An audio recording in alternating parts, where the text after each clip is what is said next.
Hi, everybody. This is Kevin Brinkman, and you're listening to the Brinkman Report. I'm fortunate to have Ian Silveri with me today to discuss politics and the November 5th election. Welcome, Ian, and thanks for joining me. Thanks for having me, Kevin. It's great to be here. I wanted to start with some highlights of Ian's bio.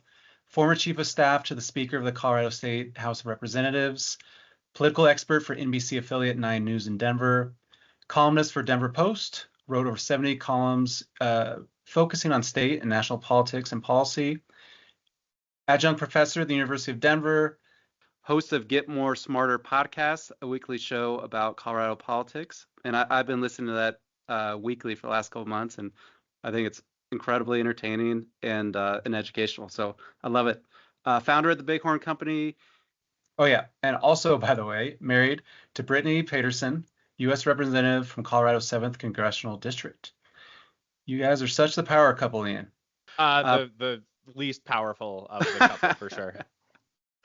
Well, I know you're a Democratic guy, party operative, but today, I'm asking you to be kind of an independent political observer. Our listeners are all around the political spectrum, and it's that kind of crazy season of the election cycle. So I'm excited to have you on and share your thoughts. So I think the thing that'd be the most interesting for our viewers is literally the story of how Colorado went from a red state to a blue state.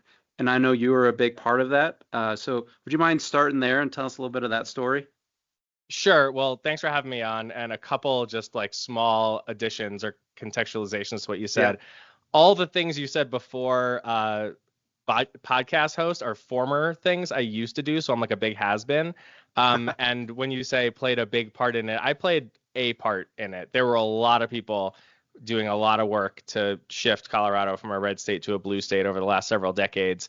And there's a couple versions of this story. I'll try and tell a short one so I don't just like monologue the whole time. Three major things happened over the last 2 decades, from 2004 when Bill Owens won an unbelievably 2002, when Bill Owens won a very clear race for governor as a Republican. He was the last Republican governor Colorado had. We had split chambers in the state legislature throughout that decade. So 2002, you had a Republican state house, a Republican state senate, a Republican governor, at least one Republican U.S. senator, a majority of Republicans to Congress.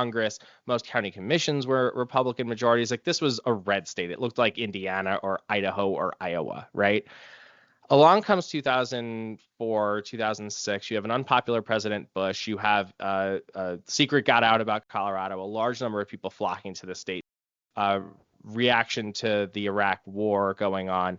And you have a sophisticated political apparatus built by progressives and Democrats and center-left individuals in Colorado to basically fight back against what they saw as like a sort of radical extremism taking over the Republican Party. Remember, this was during the focus on the family resurgence, sort of this like first round of Christian nationalism that was taking over the Republican Party, especially, and Colorado was like the epicenter of a lot of this. So one of the reactions to that was a bunch of folks got together, and there's this great book called The Blueprint. It's now 12-ish years old, by former 9 News reporter Adam Schrager and former Republican state representative Rob Witwer, a guy who I consider a pretty good friend these days. He's now unaffiliated, and he has plenty of things, criticism for both parties, as do I, and we can get into that too. They basically detailed in this book, is called The Blueprint, how Democrats turned Colorado blue and why Republicans everywhere should care. That goes through a lot of the details. So I won't dive into that much here. I think you should pick up the book and read it if you're interested. But there's 2 main things that happened. One is Democrats learned how to use the campaign finance system in Colorado to our advantage. And by that, I mean, the voters had put something in the state constitution that limited the amount of money that a state legislative candidate could raise into their own campaign to $200 in the general and $200 in the primary, so $400 total. That is not a lot of money for a candidate to be able to raise and run their own campaign. So back then, a state house or state senate race that was like relatively competitive, you'd see each candidate raise somewhere in the neighborhood of like $80,000 to $150,000. 200,000 was like an insane amount of money for a state legislative race, like in the state Senate back then. And like the number one race, you'd see like each candidate on both sides kind of raise that. And that was when Colorado was very competitive. You had two parties that were strong. You had candidate recruitment that was strong. You had enthusiasm on the anti-Bush side, and then what eventually became the Obama wave. And you had enthusiasm on the conservative side because of oil and gas, because of business interest, because of Christian nationalism and the anti-abortion movement, all kind of coalescing. And these parties did like very serious battle. And over those 2 decades, Democrats had the House for a while, then we lost it. Republicans had the Senate for a while, then they lost it. But Bill Owens was the last Republican governor, and Cory Gardner was the last Republican U.S. senator. And we can go into more reasons why in a second, but I'll pause there because the campaign finance system that Democrats figured out how to take advantage of now, both parties in all states, and you even see Elon Musk taking advantage of a very similar strategy on the national level right now, using what are called 501c4s, independent expenditure committees, now just kind of colloquially lumped into super PACs, as a vehicle for being able to raise and spend unlimited amounts of money to influence elections. So when you had state, House, and Senate candidates raising a couple $100,000, you had independent expenditure committees and super PACs raising millions of dollars on top of that. So either doubling or sometimes tripling the amount of money that was being raised and spent on the candidate side from the independent side. And that's when sort of like the negative stuff would happen, right? Yeah. Candidates would go and tell their story and say, hey, I'm Ian, I'm a dad, I'm running for office because I care about public education. And then voters in the last couple of weeks of the election would start getting these really nasty mailers that were like, Ian's bald and terrible and awful and he'll eat your dog, right? And that worked from about 2004 through about 2010, when Republicans in Colorado really figured out how to do it too. And they were able to take what was basically a red wave coming in 2010 in reaction to the Obama election in 2008 and win the state House of Representatives by 1 seat in an election that was decided by less than 200 votes. So if you have your ballot sitting on your desk right now, your vote matters and it counts, and every election. And I got it right now. I knew I was going to be talking to you about it. So I've got mine right here. Mine's a little bit longer, I think. But anyway, that's one part of the story.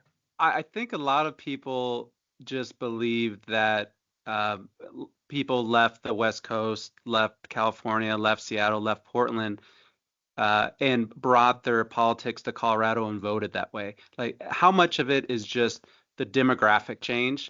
Because I think people are curious, is that same thing going to happen to other places? It's really interesting that you asked that question. That had a lot to do with it too. So I don't want to discount the fact that like voters did move here and they moved here from bluer places, but over that period of time, the number one place voters relocated was actually Texas, not California or New Jersey to Colorado. I'm from New Jersey, so sorry about that. But it was liberals leaving Texas because the government got too conservative and moving to Colorado that helped influence the overall space. But more interesting, I think, than the states that voters moved here from and started voting in Colorado was the educational attainment level of those voters. Colorado is one of, if not the most highly educated states in the country. We have one of the highest rates of educational attainment, aka bachelor's degrees, master's degrees, PhDs, etc., law degrees, medical degrees, you name it. Colorado is disproportionate in that effort. And after 2016, what pollsters started doing was weighting their results to educational achievement level instead of other demographics. And that was a much better predictor of where someone would be, especially on the sort of Trump, Biden, Hillary, and now Harris spectrum than the generic Democratic or Republican spectrum. Colorado used to do a lot of what's called ticket splitting. So someone would vote for Barack Obama for president, but then vote for Republicans for state House, Senate, Congress. That's all but evaporated now, and most people are straight ticket voters at this point. So am I right that in Colorado we have a Democratic governor, Democratic control the House, the Senate? We have, 5 of our 8 U.S. representatives. If you were going to look in the future in 10, 20, 50 years, what do you think it looks like? I mean, is it possible that it gets any more blue? I guess it could, like California. Yeah, or do you it think could this the pendulum cycle swings back, and that that there's frustrations with one party system potentially? I mean, what's your prediction? This is such a good question, and it's going to lead to a probably long answer, so forgive me, but I think all that's possible. The question is, who makes what choices to achieve which outcome, right? So on the one hand, Democrats have been in control of Colorado's government. We call it a trifecta when you have the House, the Senate, and the governor's office straight through since 2018, which like used to seem like yesterday and is now kind of a long time ago. In reaction to Donald Trump. Donald Trump, you might like him, you might not like him. You're a listener to this show. I mean, I'm sure your audience tilts a little bit to the right, but most people are probably somewhere in the middle. He did not jive well with the vast majority of politics in Colorado. People just rejected him outright. You saw that when he lost to Hillary here in 2016. You saw that when Joe Biden won by 13 points in 2020. And you see it now because every swing state is wall to wall with TV ads for the presidential race. I have not seen one here. I don't think you have either, unless it's like on a football game that's being broadcast nationally. So that's indicative. Democrats are in a good position in Colorado. We have a supermajority in the state house. We are one vote shy of a supermajority in the state senate. Like you said, we have not just the governor, but the attorney general, the secretary of state, and the treasurer. So all four what are called constitutional offices. Those are statewide elective offices. We have both at-large seats on both the CU Regency and the State Board of Education. And we have both U.S. senators. And to your point, we have 5 of the 8 congressional races. There's about a 50% chance that we will pick up a congressional seat this cycle and have 6 out of 8 of them if Adam Frisch beats Jeff Hurd on the Western Slope, the district that Lauren Boebert abandoned to run in Ken Buck's district instead. And I'd say that's a coin flip. And the 8th congressional district, which is the ads you are seeing, Yadira Caraveo is the incumbent doctor, a Democrat, and Gabe Evans, a state representative, former cop, is the Republican. This is also a coin flip race, neck and neck. To your question about what's going to happen in the future, it's hard to predict. But what I can tell you is that if Democrats reject the extremism that is fomenting in their own party right now, as Republicans in Colorado, quite frankly, failed to do, they will be in power for the foreseeable future. Voters in Colorado first reject extremism and then pick a party. They don't do it the other way around. So if Democrats appear to become a party that is more interested in ideological purity and extremism, if the far left, DSA, whatever fringe group takes over the party here, you will see that pendulum swing back really fast. So are there good examples of the party moderating itself? I mean, because yes. From a business, if you look at our the map of the geographies we're in, it's basically the West except for California. And if you talk to anyone who's in real estate in California, they want out of there as quick as possible. And we're, there's obviously, about Portland, and we're seeing values there of almost like half of what they were almost 4 years ago. Wow. So I guess that's for new construction. There you can transact at almost half of what the cost of what they built it at. If you wanted to go downtown right now. So if you're an investor in Colorado, what confidence would you have that those extremes just don't get momentum and keep going? So the evidence happened this primary. In June, we conducted our state legislative and congressional primaries. And I think you'd be hard pressed to find anybody who would call any of the Democrats in Congress extreme in Colorado. Hickenlooper and Bennett, sort of well regarded as, centrist moderates. Bennett's been in office since 2010, and he's had a lot of, strong challengers, but overcame all of them pretty easily after the first reelection in 2010. You'd be hard pressed to find anybody calling John Hickenlooper a flaming liberal, right? He's but I mean more the state house, I think, more than anything. So in the primaries in the state legislature, 3 important races occurred that demonstrated the point that you're making. One was there were 2 state house races in Denver, HD4 and HD5. So Elizabeth Epps and Tim Hernandez in reverse order were widely seen as very far left, endorsed by DSA, very anti-Israel, very sort of engaged in all that protesting that was going on last year. They lost their primaries pretty handily to more establishment candidates. Cecilia Espinoza defeated Tim Hernandez, and Sean Camacho defeated Elizabeth Epps. And it was specifically on a platform of returning politics back to the middle, being moderate. Now, these are still Democrats. These are still liberals, right? Like, these guys aren't running. They're winning races in Capitol Hill and, and downtown Denver, right? So it's not like we're talking about, anything to the right of the center here, but those were 2 folks that were seen as very far left. And it was something that observers like me were watching really intently to say, like, if these far left candidates survive these primaries, the party is probably going to follow them, and that's very dangerous for our long-term prospects. But not only were those two rejected, a third guy named Brian Lindstrom was running for State House in Aurora, and he lost to a moderate from the Aurora School Board named Michael Carter in that primary as well. So it was universal on the Democratic side that we rejected extremism and far leftiness in favor of more moderate candidates. And that, to me, is a very good sign for the future prospects of the Democratic Party in the state. Gotcha. So I guess that, business people, investors, the listeners could, get behind more of the moderate candidates. What do you think about the need for a stronger Republican Party in Colorado to bring a little bit of competition or moderation to it? Would you mind giving a quick status update on the Republican Party? And well, at least we know who's in charge of it now. Okay, we do? So like the Colorado Republican Party has been on quite a journey. Also since 2016, and not for nothing, like some of your listeners aren't going to want to hear this, but Donald Trump created the situation for the Colorado Republican Party, because back then the Never Trump movement was born in Colorado. It was from conservatives. It was from guys like Dick Wadhams, who is a former party chairman, a former Republican Party chairman for the state party.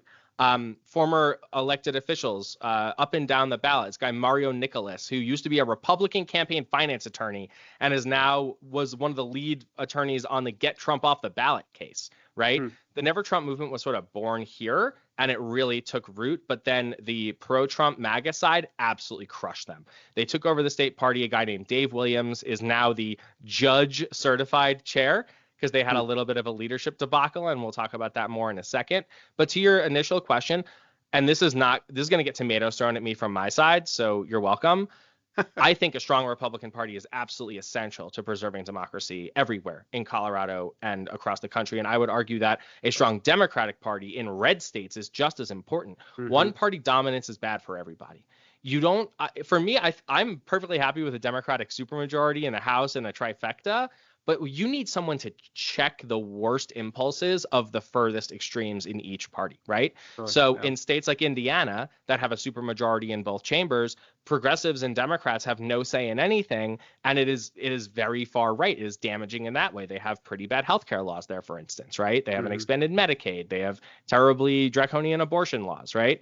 In Colorado, you could argue that without a check from the Republican Party, Democrats will do stuff that, to your point, could really harm the construction industry. I think right now Democrats are really interested in building as much housing as possible, because it's a really important goal that is sort of bipartisan and across the board. And we all know that this is a crisis in the country, but in the state as well. So I think that there's a lot of room for developers and investors and business people to go and have relationships with Democrats and teach them about how the market works, how construction works, how business works. So they're not just kind of taken for a ride by this or that interest group. Ian, can I push back on that real quick? Yeah, please. I just went to a real estate conference in Denver last week, and they had a multifamily developer panel up, and it was unanimous. They're all redline Denver, and saying the political risk is just too great. I mean, they talk about, I guess, the challenges with green roofs and energized Denver and inclusionary housing, and then also our construction defect risk in the state. I mean, I know of only one large-scale condo project in this last cycle, and so that is starter homes for the majority of people who can afford that. So I don't see that in the city of Denver, and it's more and more challenging in the state. So what are you seeing that's different than that? So that's a really important point. And look, you're the developer, you're the investor. I'm not. So I plan on learning about as much from you during this conversation as you learn from me.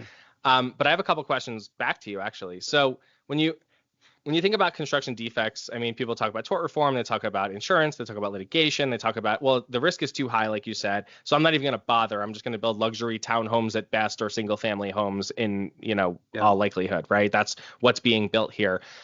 What I think separating Denver from the state is important, first and foremost, because what the policies that happen on the city level, Denver is like dominated by Democrats. It's different than the state level, where there's at least a pressure coming from the other side. Whereas on the city level, there's not a single elected official who's not a Democrat, right? Not one.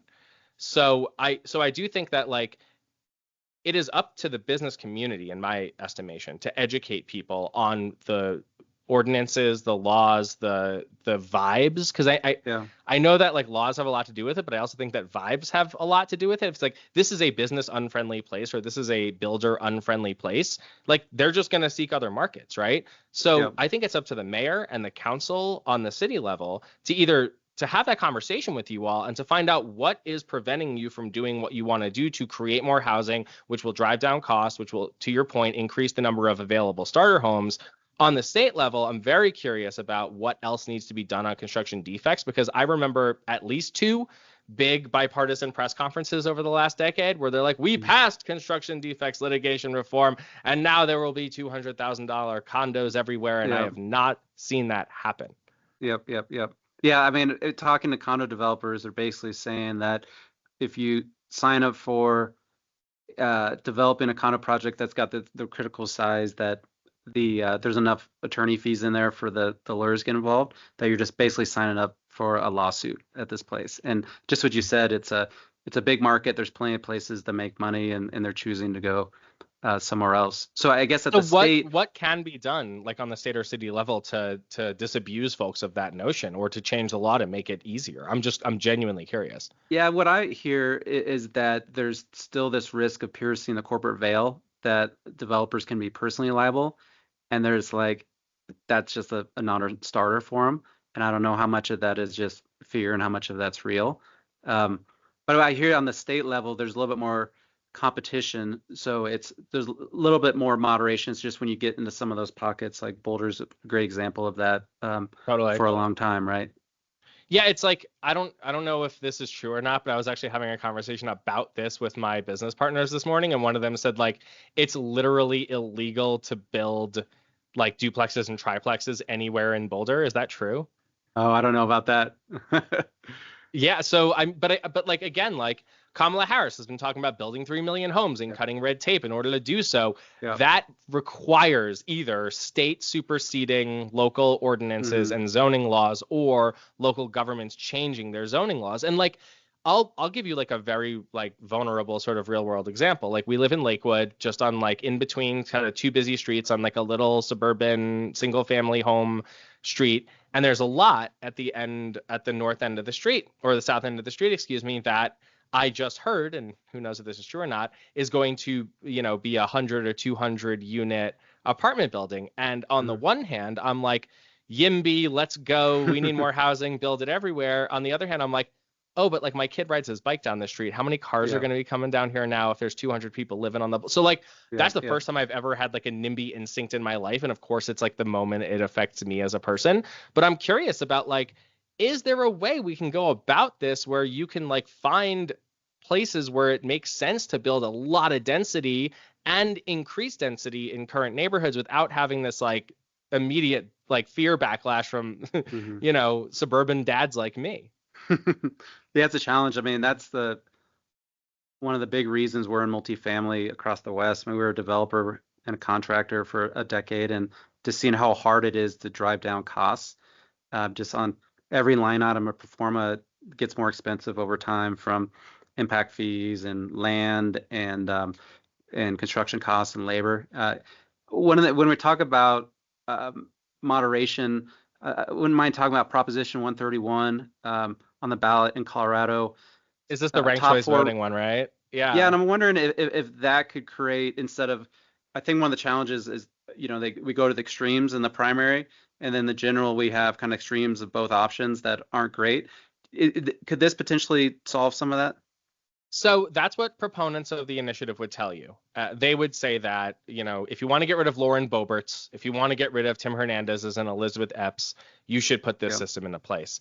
And what I argued back to them is, but the current system got rid of Elizabeth Epps and Tim Hernandez. It Hmm. didn't get rid of Lauren Boebert because she kind of hacked the system and left the district that she was certainly going to lose and only won by 546 votes 2 years ago and went to the Yeah. most Republican district in the state. So Hmm. under ranked choice voting, Lauren Boebert still is the congresswoman from CD4. Like that is what Yeah. happens under that system. So if you're telling me that this system would eliminate the most extreme person in Colorado, I don't think that's true. And I would argue back that the current system is actually the one that eliminated the most extreme candidates in this last cycle. So like I don't know. I understand that that's the intention of the proponents, and I think it works in other states. Like in Alaska, great example. Mary Peltola is the congresswoman from Alaska. She's an Alaska native. She's very moderate. She's very pro oil and gas, which like upsets a lot of her left side, and she's a Democrat. But she just got endorsed by Lisa Murkowski, a Republican U.S. senator, in Alaska, also just like 3 days ago. She defeated Sarah Palin, who we all know and remember, and a guy named Nick Begich III, who is the Republican version of the Begich political dynasty in Alaska. So it produced the most moderate candidate in Alaska, for sure. And if you go to other systems like in Maine, they have this. It has produced more moderate candidates. There are places in California where they have ranked choice voting and jungle primaries where it actually produced more extreme candidates than the latter. So I don't think the system itself is necessarily determinative in terms of like, do you get on net more or fewer, more extreme, less extreme candidates? I think it's up to organizations and individuals in the state to run for office, to recruit people to run for office, and to make sure that your issues are understood and front and center in order to get better governance. Yep. So it's basically the top four in the basically kind of like a primary go, and they're on the ballot for the general. Is that how it works? So I could see if it was two, then Republicans would have potentially not a Republican to choose from. But I assume the top four, you'd at least have one Republican in there, right? Yeah, and in all races right now, unless you're in a Denver primary, you have Republicans running in the ballot, and you even have Republicans running in Denver general elections too. Like, so conceive of this, right? Diana DeGette is certainly going to be reelected as the congresswoman from CD1. She has a Republican opponent named Valdemar Archuleta, who I don't know, seems kind of weird, and will lose by 50 points or so, right? Like it is not in doubt. Under a ranked choice system, he would still lose by 50 points or so. A Democrat will be the congressperson from Denver. If you go down to the state legislative level in more competitive seats, like in the burbs in Adams County, Arapahoe County, some Western Slope, Jeffco used to be a lot more competitive. It's really hard to say that it is even remotely not just a very blue county now. We'll see what happens this election cycle. But like I've been working in Jeffco politics since 2008. It has just steadily marched to the left ever since. And I just think that like changing the system itself. So you're right about one part of it. It's a top four primary from June until, so a lot of people can get on the ballot. Then there's a ranked choice voting primary in June that determines the four candidates for the general election. So if there's 3 or 4 candidates, all those people are going to the general. And when you get your ballot in November or October, you'll have to rank them 1, 2, 3, 4. And there's a calculation that's done. So the bottom vote getter drops off each round. Their votes get automatically reallocated to those voter second choices. And you do that until somebody gets 50% of the vote, and then they're deemed the winner, right? I think that can be confusing. And I think Colorado voters are really into voting. We are top 5 every single cycle, but the last 2 elections, 22 and 20, we were the second highest turnout state in the country behind Minnesota. I think that's overall a very good thing. And I worry that if you put a new system into the state statute and conduct elections differently, that can lead to confusion, especially because in this model, the ranked choice voting doesn't actually go all the way down the ballot. It stops, I think, at like county DA or something. So there will be ranked choice voting, instant runoff elections for one part of the ballot, and then typical vote for one person first past the post election on the second part. And like, I love this system here. I helped design it when I was a staffer. It is like the greatest place to vote in the country. So I really do worry about upending that. But I also see the points of the proponents that like there are good meritorious aspects of the system, which is why you see Michael Bennet going really hard no against it. He's doing lots of, communication saying, I don't want this, I don't like this, don't vote for this. But you're seeing John Hickenlooper and Jared Polis endorse it. Yep. Yeah, I mean, I like it. I think it's one of the solutions that help maybe more moderates not only get through the primary, but be more interested to throw their hat in the ring, That's the theory, and we'll see. Like everything's in theory until it's in practice, right? Yeah. One other state issue, then I'd like to head to the national side. Amendment 80. Oh no, sorry. Proposition 130, Law Enforcement Funding Initiative. Is this basically a counter to the defund the police kind of movement? Is it a fund the police and make sure we're earmarking sufficient resources? It feels like a sort of very delayed reaction to that, because like that all happened very loudly in 2020 and 2021, but like you don't really see people marching around saying defund the police anymore. I mean, you do, but they're Yeah. like a very fringe group now. So yeah, sure. I think that's like the momentum that the proponents of this initiative were trying to capture, was like, oh, there's this big anti-police mentality out there. Let's politically capitalize on that by dedicating budget to law enforcement. I think they're about 3 years too late to like Yeah. capture that energy. But they would argue that it's like making Colorado safer. It's a little inscrutable, to be honest with you. I think it's a cynical ploy. That's like my read on it. State dedicates plenty of resources to law enforcement, and the same people who say we need to dedicate more resources to law enforcement, which will make it work better, are also pushing a school choice initiative that argues that, more money to public schools doesn't make a difference. So what is it? Gotcha. Is it, do we need more resources in law enforcement and public education? Does more money make things better, or does it not? They're kind of talking out of both sides of their mouth with this one, because it's the same group pushing both initiatives. I quite frankly haven't even decided how I'm personally voting on the law enforcement one yet. I think I'm a no, because having residents and citizens and voters dictate the budget is counter to the Republican, little r, Republican form of government that we have, where we hire people, we vote for elected officials to make those choices for us. So I generally don't think it's a great idea to be like budgeting by ballot, is sort of how I look at it. Gotcha. So I know I don't want to spend too much time on the national side, because people have unlimited resources to get feedback on that. So maybe from a high level, could you give us your predictions on presidential, Senate, and House? And most importantly to me, like, what's the probability on a divided government? Because I think that's my like highest objective at this point. I think federal government? Correct. Yep.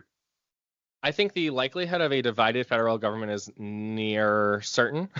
Okay. So, because I think Democrats are slightly favored to win the House, and we can go, there's a variety of reasons for that. I think that Republicans are very favored to win the Senate, and that has a lot to do with Joe Manchin just not running again, which takes one seat off the board. So Democrats are in a 51-49 seat majority in the U.S. Senate right now. You take Manchin off the board, it's automatically 50-50. And then the seats that Democrats have to defend to win are Montana, Ohio, or they have to pick up Texas or Florida. All of those are bad for us. Yeah, Donald Trump won all 4 of those states both times he ran, right? And will win them again this cycle. So I think it is almost certain that the Senate goes to Republicans. So there you go. I think the likelihood is basically in this order. I think Kamala is still favored to win, even though there has been some shift in the polls to Trump. We can talk about why I think that if you'd like. I think Democrats are slightly favored to win the House, but it's definitely a coin flipping. It could go either way. And I think Republicans are certainly favored to win the Senate. So there's a small chance Democrats run the table and win all 3. There's a slightly larger but still small chance that Republicans run the table and win the White House and both chambers of Congress. But I think the most likely outcome is a Democratic presidency, a Democratic House, and a Republican Senate. Gotcha. Okay.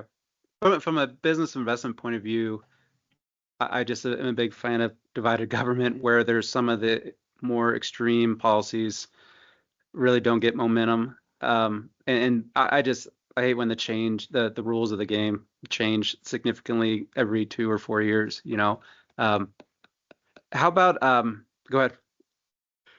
It's like, so I think a lot of voters are fed up with the idea that the choice is either gridlock or like the pursuit of an extreme agenda one way or the other, right? Yeah. So like this is why I'm going to do a little plug for my wife Brittany Pedersen here, member of Congress. She's very bipartisan, even though she doesn't have to be. She's in a district she won by 15 points. She could easily just be like a flaming leftist if she wanted to. That's just not who she is. Through her state legislative career, she always worked with the Republicans, continues to do that. She's in what's called the Problem Solvers Caucus. So it's a bipartisan group of members of Congress that get together to actually solve issues. She just became a co-chair of a housing caucus. So you might want to reach out. Yeah. And she's on a housing subcommittee of the Financial Services Committee as well, because it's an enormously huge issue in her district.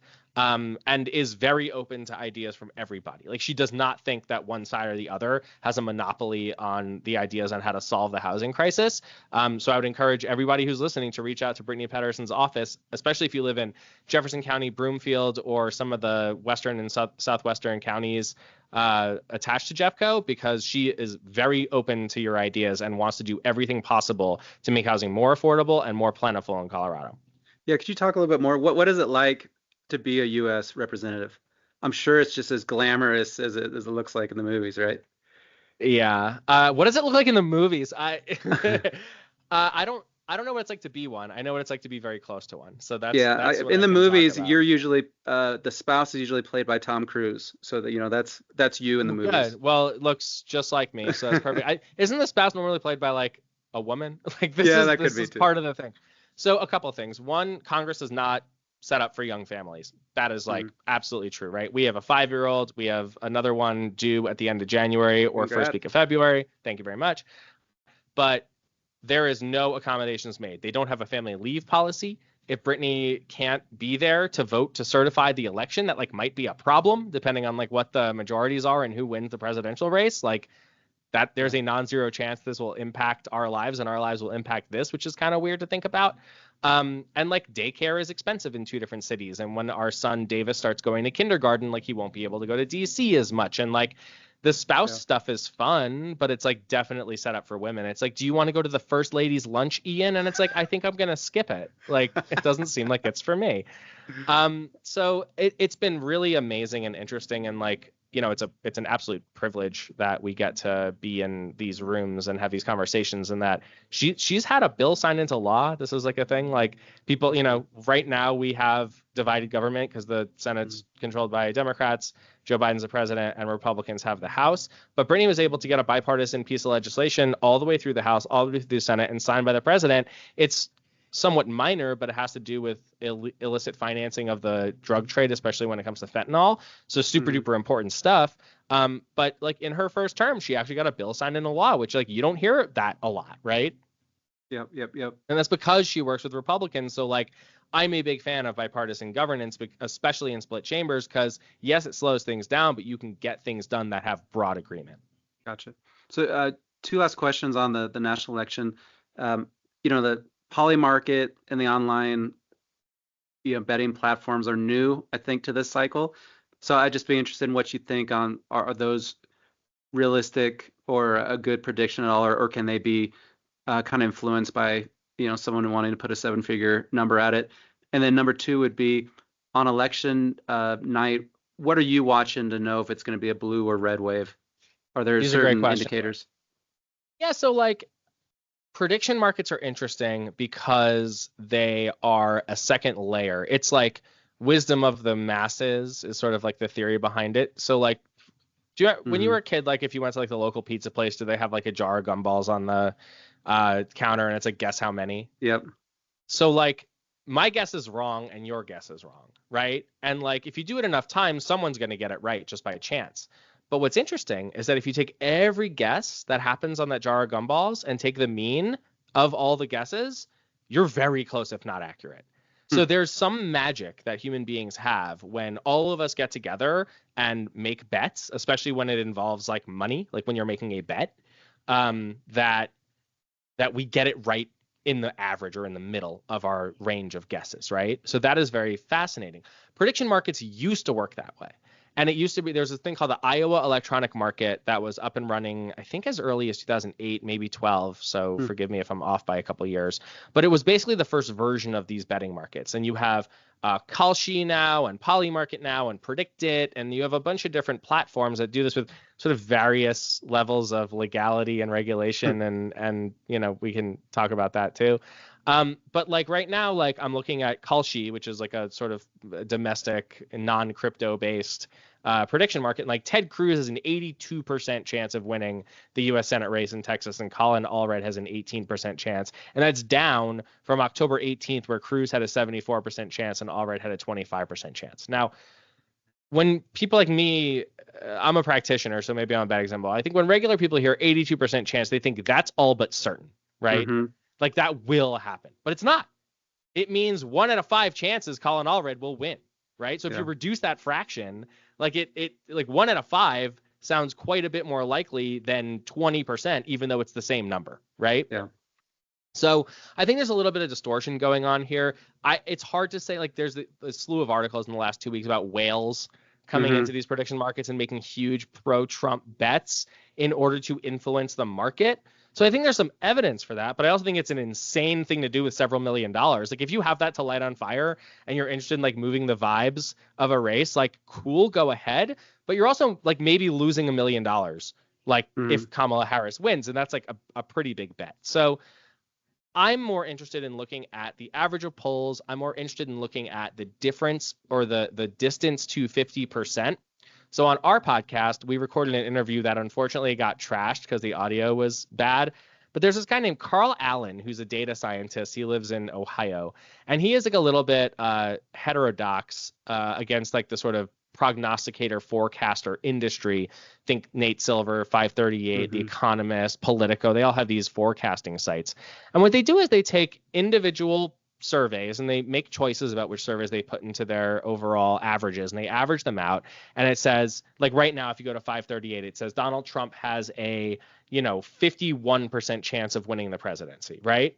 But Kamala Harris is ahead 1.9% in the overall popular vote, like, polling average, which is, California and New York have a lot more people in it than Wyoming and Montana. And we have the Electoral College, which kind of puts a thumb on the scale for Republicans. But literally right now it says Trump wins 51 times out of 100. Harris wins 49 times out of 100. And these are these sophisticated statistical models.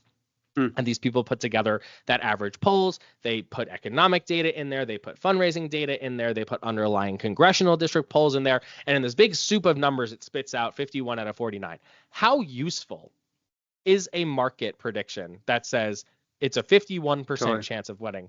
It's not very useful at all. Right. Yep. So this election is close. It will be very close. And more important and interesting than the popular vote is the average of polls in the battleground states.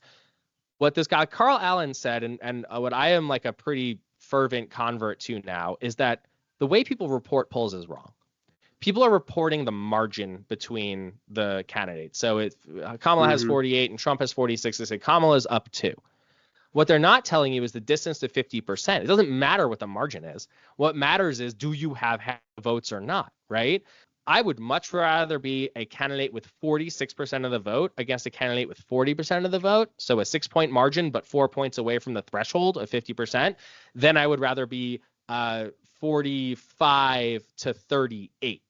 In other words, it's better to be closer to 50% than to have a bigger margin. Does that make sense? Yep.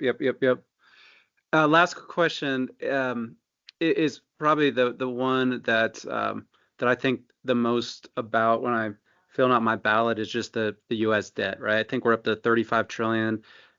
Both presidential candidates aren't addressing it at all.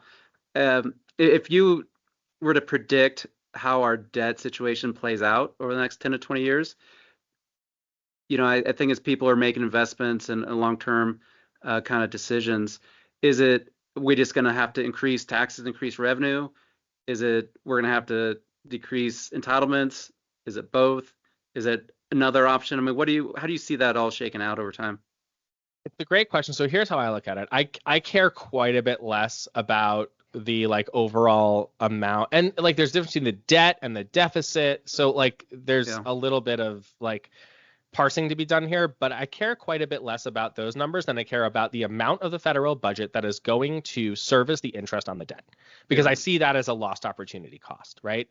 That's money that could be going to literally anything else. It could be going to building houses. It could be going to tax cuts. It could be going to health care. It could be going to research. It could be going to building roads and bridges and trains. I see that as a crime, that we're spending upwards of 10% of the federal budget on servicing the interest on the debt. That's insane. So in order to lower that number, you have to get the overall number under control. Like, I understand that too. And to your point, there are two very bad levers you get to pull if you want to get the debt under control. One is raising taxes. The other is cutting spending, right? And nobody wants to do that. And like, entitlements are a big part of it. Defense is a huge part of it. And there's not that, some conservative politicians like to cherry pick this or that. Do you know we spent $1 million on researching Chinese dwarf hamster ovaries? Like, that's insane. Like, why are we doing that, right? Well, it turns out the drug that keeps me alive is derived from a Chinese dwarf hamster ovary, and the only reason why that drug was created was because of federal laboratory research. So there is actually reason to do stuff like that. But it's those three big buckets. It's Medicare and Medicaid, Social Security, and defense. That are the only places you can really cut, or you have to raise taxes on somebody. And there's all sorts of good ideas and bad ideas. And I honestly think that, to your point about divided government, let's say we have a divided government, Republicans have the Senate, Democrats have the House, and, let's say Kamala is president. One of the first things I hope that new members do, or bipartisan members do, is reach across the aisle and say, okay, I want to raise taxes on some of the wealthiest people and most profitable businesses in this country, and I think they're not paying their fair share. You think that we're spending too much on entitlement programs. Let's find a way to work together. Let's find a compromise. Let's find a way to lower some of that spending. Maybe it's defense, maybe it's Medicare and Medicaid, maybe it's Social Security. However it looks, let's talk about it. And then what you have to give us is an increase in revenue from some of these people that we think are getting away with murder. And I think there's reasonable cases to be made on both sides there. Yep. Yeah, I agree. At least we're having the conversation, and it's got to be a little bit on both sides, right? Anything you'd like to end with? Any other big predictions? I'm just psyched to have this conversation with you. So first of all, thanks for having me on. Second of all, like, Colorado is a state that can certainly swing back to probably not be like a Republican supermajority. If you're a business person who does not like Democrats or does not like this current Republican Party, get involved. It doesn't have to be this way. Dave Williams is the chairman. He doesn't have to be. He spent an enormous amount of state party money trying to get himself elected to Congress in Colorado Springs and got absolutely spanked. All that money got lit on fire and wasted. A guy named Eli Bremer almost was the party chair. There was this embattled court thing. Just look up Dave Williams, Eli Bremer. It's a wild story. But Dave Williams is the party chair. He is Dave first, MAGA second, Trump third, voters last. That is who this guy is. So having a competitive Republican Party, to your point, in this state is probably the best thing you can do if you think Democrats have gone too far. The other thing I would encourage your listeners and viewers to do, if investors, developers, these kinds of folks, contact your local state rep and state senator and your member of Congress. Sit down with them, have a meeting with them. You guys have expertise. You guys have perspective to share.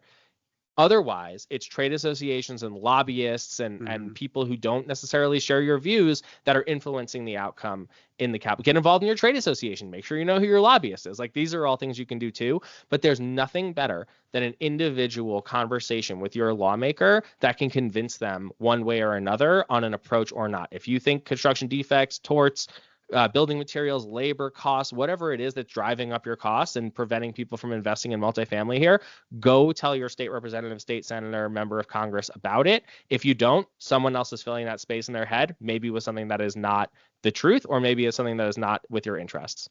Yep. Love it. Yeah, no question. Perfect timing. Everyone fill out their ballot, get it in.